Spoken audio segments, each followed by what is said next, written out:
Boa noite, turma. Meu nome é Clesnaldo e nós somos o Grupo 5, decidimos falar sobre a empresa de refinaria de sal aqui de Mossoró. Nosso grupo é composto por mim, Clesnaldo Fernandes, por João Vitor, Matheus Freire e Robério Lourenço. Eu vou falar um pouco sobre os inputs. Os inputs eu posso citar água marinha, o sal grosso, que é derivado dessa água marinha, os aditivos, a água potável, as embalagens e os laudos técnicos, tanto do sal em si, como das embalagens. Eu não vou falar muito sobre o processo, porque o nosso colega que vai falar depois de mim vai explicar um pouco melhor. Eu posso falar também sobre os inputs transformadores, que são os equipamentos e maquinários, que eu posso citar aqui: esteiras, paletes, empilhadeiras, enfardadora, empacotadora, peneira vibratória, moinho de martelos, sistema de beneficiamento, forno rotativo, furos transportadores e a moega. Posso citar também os colaboradores de diversas áreas, como manipuladores do sal, os operadores de máquina, laboratoristas, gestores, a equipe da limpeza, os mecânicos, vendedores e os transportadores ou os motoristas. Falando já de instalações, eu posso falar do laboratório de qualidade, a área de produção, que são as áreas em que a água fica lá para evaporar, basicamente, área de recepção e estocagem, área de empacotamento, os escritórios, os galpões e os EPCs. E agora o nosso próximo colega vai falar um pouco sobre o processo de transformação, que inclui todos esses inputs que eu falei, com o objetivo de gerar os outputs, que são o produto final. Boa noite, eu me chamo João Vitor, eu fiquei responsável pelo processo de transformação de sal. Até chegar ao seu produto final, o sal ele passa por várias etapas, desde sua extração, como a colheita, a lavagem, passa pelas esteiras, moinhos, peneiras e secadores, e logo perto do final do seu processo, eles podem ser aditivados ou não. E já chegando no seu produto final, eles são embalados, estocados nos armazéns e são enviados para os seus clientes. Já na extração do cloreto de sódio, né, na primeira etapa, é feita pela concentração da água do mar, ou seja, é feita a captação diretamente de águas virgens do Oceano Atlântico para a área de evaporação. Quando ocorre a evaporação, o sal fica cristalizado, ou seja, o sal fica grosso, pronto para ser colhido. E logo em seguida, há a colheita desse sal e posteriormente a lavagem dele.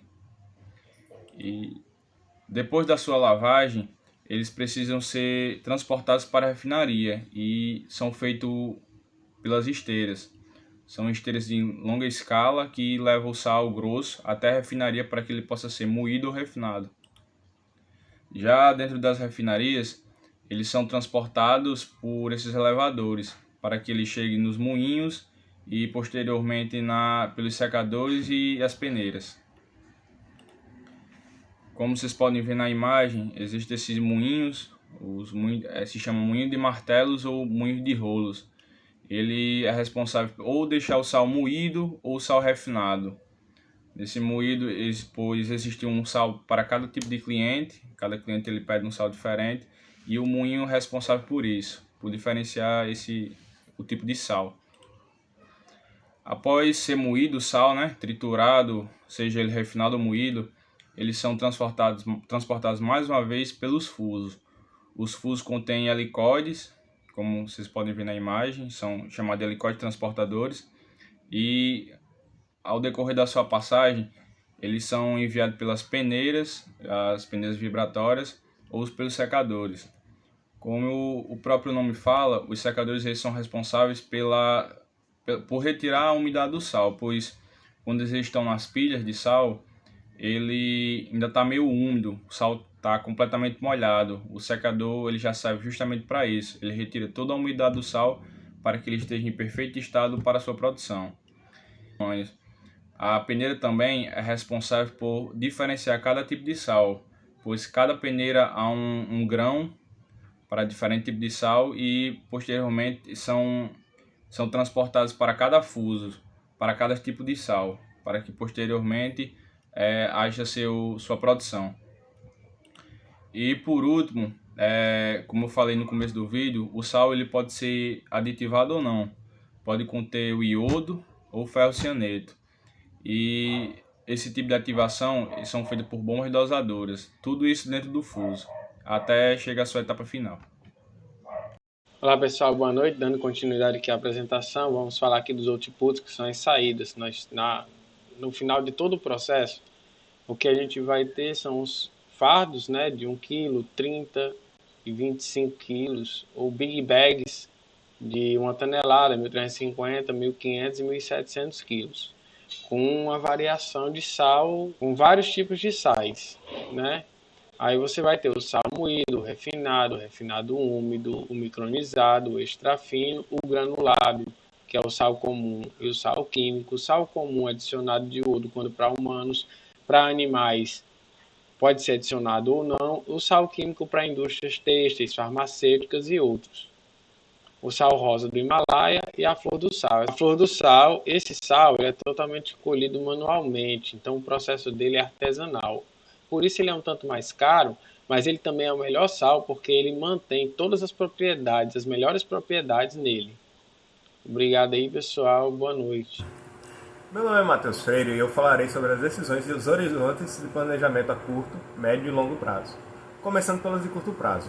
O acompanhamento do processo produtivo deve ser sempre realizado para garantir a qualidade do produto.